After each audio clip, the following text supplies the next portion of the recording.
більше, ніж Крим. Великі люди маленького народу.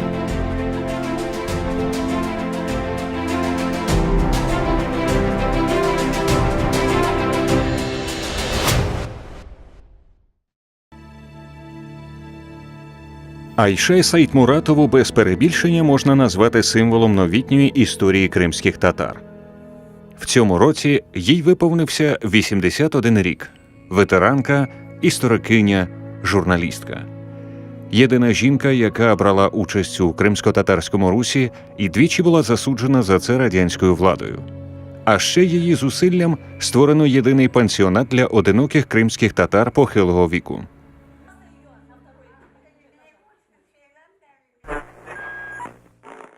Говорить Радіо Свобода. Біля мікрофону Айше Саїтмуратова. В кінці 1970-х, 1980-х ці слова знали всі кримські татари. Голос Саїтмуратової, який проривався крізь глушилки, був одним з джерел, з яких світ дізнавався про трагедію репресованого кримсько-татарського народу. Народу, який боровся за повернення в рідний Крим.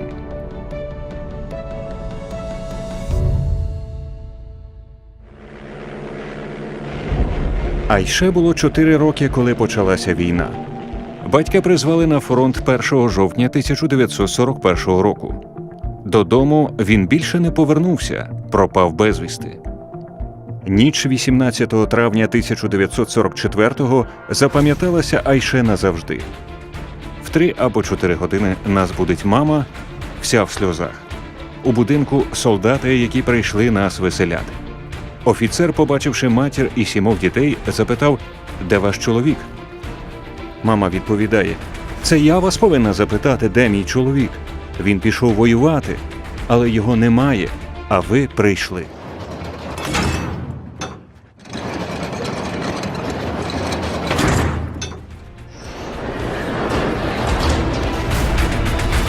Мне было 7 лет, когда депортировали.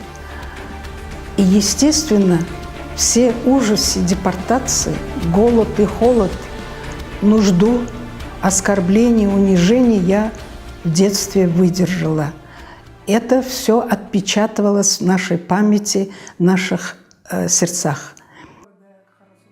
Після закінчення історичного факультету Самаркандського університету Саїтмуратову розподілили на роботу в школу.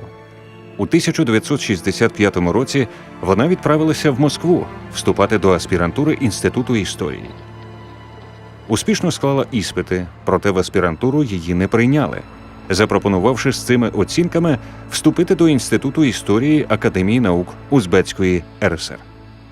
Але і тут їй в прийомі відмовили, мотивуючи тим, що у них свої кадри.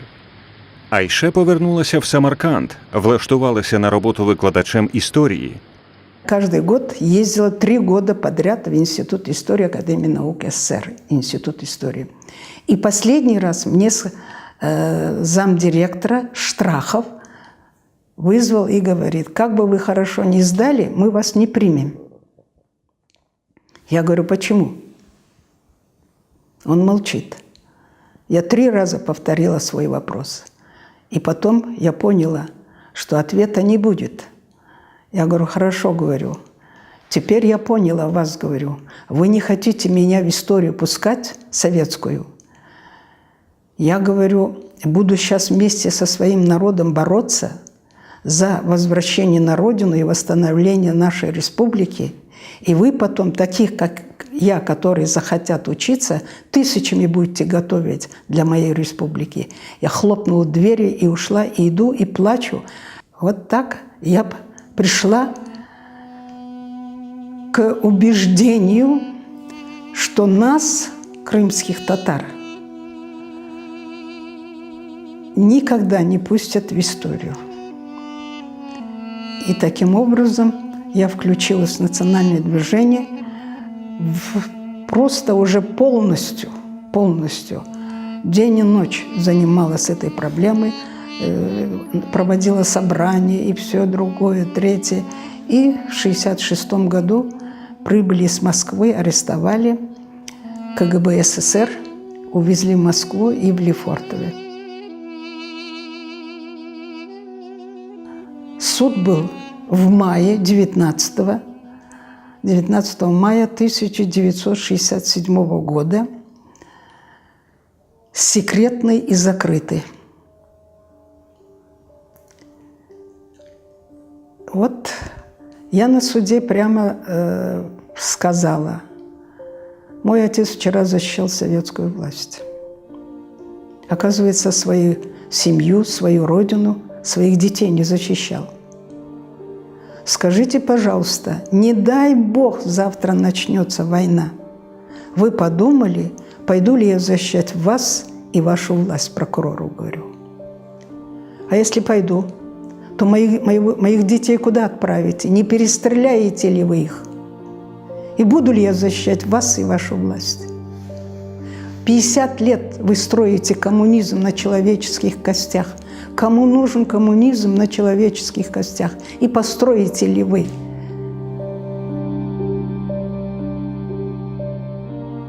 Вирок – 3 роки умовного ув'язнення і звільнення із залу суду. Довгі місяці Лефортовської в'язниці КДБ і суд не злякали Айше. Вона продовжувала брати участь в національному русі. 15 червня 1971 року вона була заарештована знову. Ташкентським судом Сеїдмуратова була засуджена до 3 років ув'язнення. Термін вона відбувала в мордовських таборах Барашево і Явас. Після звільнення Айше всюди отримала вовчий квиток. До викладання їй більше не допускали. Навіть прибиральницею в школу її не взяли. Всередині 1970-х у неї вже не було інших альтернатив – або новий тюремний термін, або від'їзд на Захід. Вона була вимушена емігрувати. 25 січня 1979-го Айше виїхала в США. У 42 роки Сеїдмуратової довелося починати нове життя. Лише через 11 років після від'їзду з СРСР, 20 листопада 1990 року, Айше Сеїдмуратова прилетіла в Узбекистан, щоб відвідати могили матері, старшого брата і сестри. Співвітчизники зустрічали її як національну героїню. А незабаром вона повернулася до Криму і з властивою їй енергією поринула в роботу. Сеїдмуратова заснувала благодійний фонд «Мерхамет Еві» – будинок доброти з надання гуманітарної допомоги кримським татарам. У крымско-татарского народа никогда не было дома престарелых. Вообще. Люди жили в основном в деревнях. И если в деревне оставался какой-нибудь старик или старуха одинокая, то староста деревни постоянно обращался ко всем населению, чтобы этого старика или старуху опекали. И когда нас депортировали из Крыма, то многие потеряли детей. Мужья не вернулись с фронта и остались одинокими. И когда я в 1989 году прибыла из Соединенных Штатов в Ташкент, и собрались старики, и у меня тогда вырвалось неожиданно, мне так жалко стало, они сидят, плачут. Я говорю, я вам построю дом. Мне пришлось потом 10 лет добиваться, чтобы сдали мне здание для того, чтобы перевести этих оставших еще в живых бабушек и дедушек. И это мне удалось сделать через 10 лет. В 1999 году приказ о создании гериатрического пансионата для одиноких пенсионеров первой и второй группы инвалидов. Вона дала слово і побудувала пансіонат для самотніх людей похилого віку «Картлар Еві», який успішно працює з 2001 року. Після анексії Криму Росією Сеїдмуратова вже не керує пансіонатом. Але Айше Ханум часто відвідує своїх колишніх підопічних. Вони зустрічають її як рідну. Я мечтаю, чтобы наш народ полностью собрался здесь, и здесь была демократия. Демократия, чтобы все народы уважали друг друга, чтили. Італійський письменник Маріо Корті написав про неї: «Праведник той, хто жертвує собою заради інших людей. Праведники належать всім нам і примиряють нас з родом людським».